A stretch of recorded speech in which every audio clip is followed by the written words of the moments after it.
Halo, assalamualaikum warahmatullahi wabarakatuh. Eh, Selamat pagi, selamat siang, atau selamat sore, malam, terserah kalian. Untuk kelas 8 ya, kita akan belajar yang pertama adalah bab 1 dari materi pendidikan agama Islam, yaitu meyakini kitab-kitab Allah dan mencintai Al-Quran. Oke, buka halaman 4, buku paket. Yang pertama adalah iman kepada kitab-kitab Allah. Jadi iman itu artinya percaya. Ya, percaya bahwasanya Gusti Allah itu menurunkan kitab-kitab kepada para rasul yang berhak menerima. Iman kepada kitab Allah berarti percaya, yakin dengan sepenuh hati bahwa Allah itu telah menurunkan kitab-kitabnya pada para rasulnya. Nah, itu adalah pengertian dari iman kepada kitab Allah. Nah, kemudian diturunkan kitab Allah ini merupakan anugerah bagi manusia. Supaya apa? Hudalillah, untuk petunjuk bagi manusia. Nah, supaya apa? Uripe iku ora mengklek ngono. Kenceng sesuai aturan-aturan dan norma ajaran agamanya Allah. Tuh. Kira balik-balik. Wes. Nah, kalian juga tahu, mungkin sudah pernah belajar bahwasanya kitab Allah itu yang diturunkan pada para rasul itu ada 4 ya. 4. Yang pertama adalah apa? Taurat. Taurat ini diturunkan kepada Nabi Musa. Terus kitab Zabur kepada Nabi Daud, kitab Injil kepada Nabi Musa, dan kitab Al-Quran kepada Nabi Muhammad. Tuh ya. Di halaman 5 itu ada surat Al-Maidah ayat 16 ya.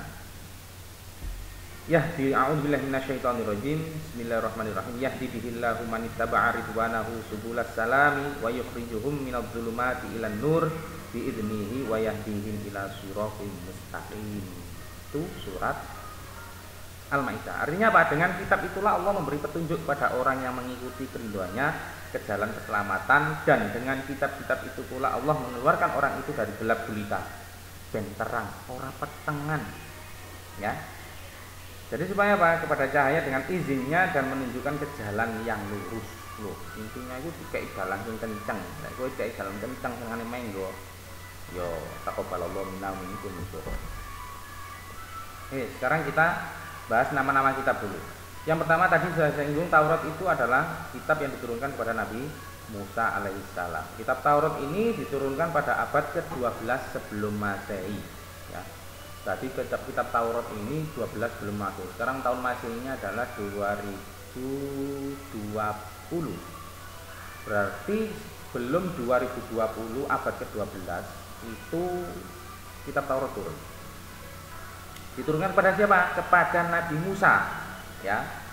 Nama Taurat ini berarti hukum atau syariat ya, itu dieling-eling ya.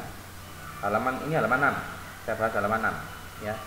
Nah, sebagai muslim kita juga sangat meyakini akan keberadaan kitab Taurat. Kita harus yakin kalau memang kitab Taurat itu untuk Nabi Musa ya. Walaqad ataina Musal kitaba la'allahum yahtadun, dan sungguh telah kami anugerahi kepada Musa Alkitab atau Taurat agar mereka atau Bani Israel mendapat petunjuk. Itu tujuannya untuk supaya Bani Israel itu mendapat petunjuk. Nah, ini jelaskan ini Nabi Musa itu dikasih kitab Taurat. Nah, kitab Taurat yang diturunkan Allah kepada Nabi Musa ini untuk bangsa Bani Israel atau kaum Yahudi. Supaya apa? Mereka senantiasa berada dalam jalan kebenaran ya. Itu adalah tujuannya kitab Taurat diturunkan kepada Nabi Musa. Nah, kemudian pokok ajarannya apa? Dalam halaman 7 itu dijelaskan bahwa perintah untuk mengesahkan Allah ya. Semua agama, semua ajaran yang datang dari Allah itu yang pertama kali adalah tauhid. Ingat-ingat, tauhid itu adalah mengesahkan Allah ya. Nyuwijina Gusti Allah, ora ana pangeran saliyane Gusti Allah, yaitu la ilaha illallah ya, tiada Tuhan selain Allah ya. Itu yang pertama, mengesahkan Allah. Mengesahkan itu nyuwijina ya, mewahidkan Allah. Yang kedua, larangan menyembah patung atau berhala. Memang dulu banyak Yahudi itu penggawean itu nyembah berhala ya. Jadi nyembah berhala.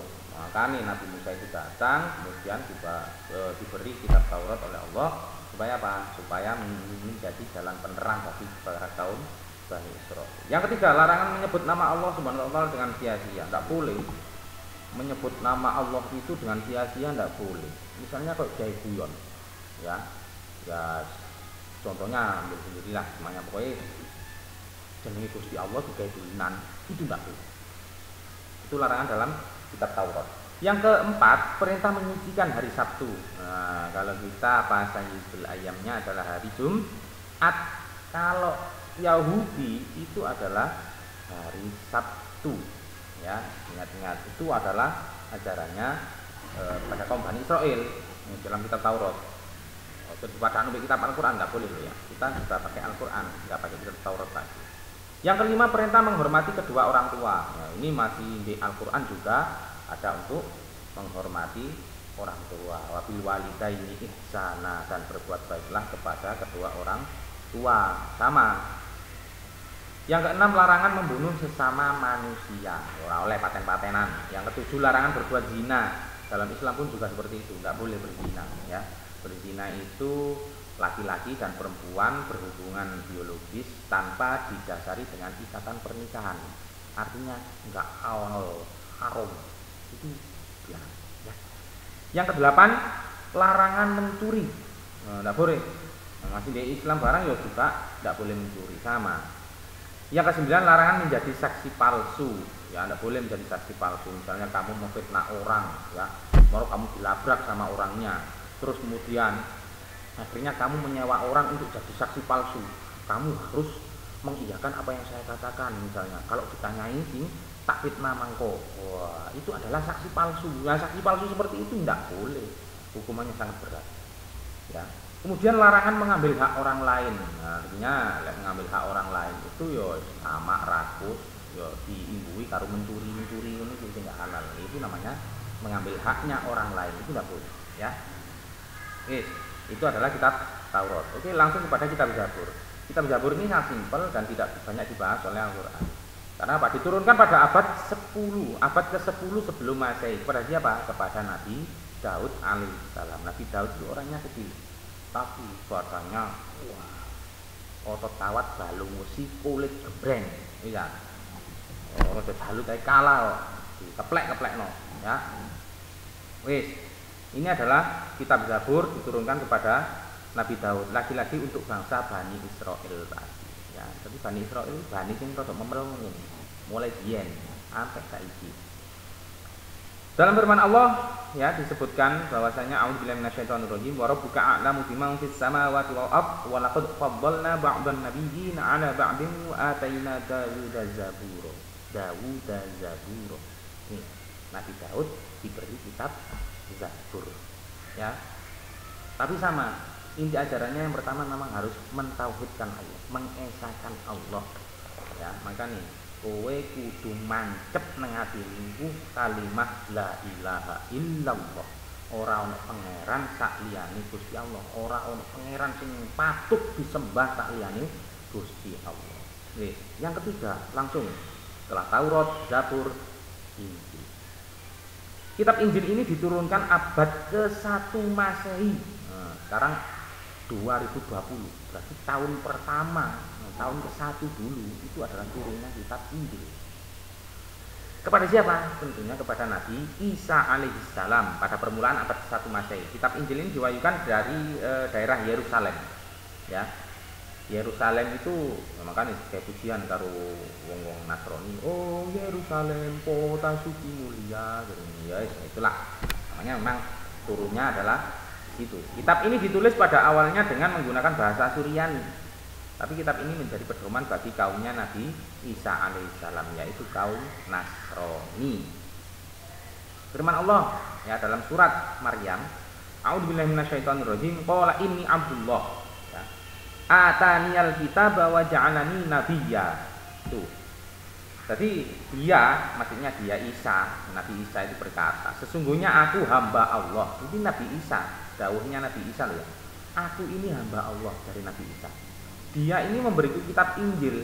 Dia itu dia Allah. Jadi Allah itu memberi kitab Injil kepada Nabi Isa. Dan dia menjadikan aku seorang nabi. bukan seorang Tuhan. Giling-giling ya sampean sing tadi wong Islam, ingat-ingat Nabi Isa itu diturunkan untuk menjadi nabi, bukan menjadi Tuhan. Giling-giling ya, karena Nabi sendiri bilang ini ya, aku diutus menjadi seorang nabi. Kitab Injil ini berisi ajaran pokok. Opo wae? Yang pertama, perintah untuk kembali mengesahkan Allah, lagi-lagi tauhid maneh. Makanya sampean itu mangkola la ilaha illallah ya, man akhiru kalamihi la ilaha illallah dakhalal jannah. Sopo sing akhir hayatnya iso ngucapno kalimah la ilaha illallah, wis otomatis mlebu swarga. Tak jamin ini. Yo, bukan saya yang jamin, tapi memang dawuhnya Nabi Muhammad. Ya. Jadi, Pak, saya tidak mau tobat Pak. Besok elek kate mati muni la ilaha illallah. Kok enak men kon, gorong muni la ilaha illallah langsung dicongor lambemu. Bisa. Ngerti kowe? Kowe ngerti Fir'aun? Fir'aun itu di akhir hayatnya dia mau mengucapkan la ilaha illallah, tapi sama malaikat Jibril langsung disumpel cangkeme. Wok, gak iso muni la ilaha illallah. Mengapa enggak dikersani? Wong kok enak men ngaku-ngaku dadi pangeran, berkatine mati moro kate tobat muni la ilaha illallah. Lah kok imut jarene. Ya, akhirnya apa? Sumpel lambene. Itu adalah kalimat la ilaha illallah. Perintah untuk kembali mengesahkan Allah, nyuwijina Gusti Allah.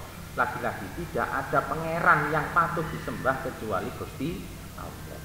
Yang kedua, membenarkan keberadaan kitab Taurat. Jadi membenarkan keberadaan kitab Taurat. Jadi Taurat itu memang dibenarkan oleh kitab Injil, ya.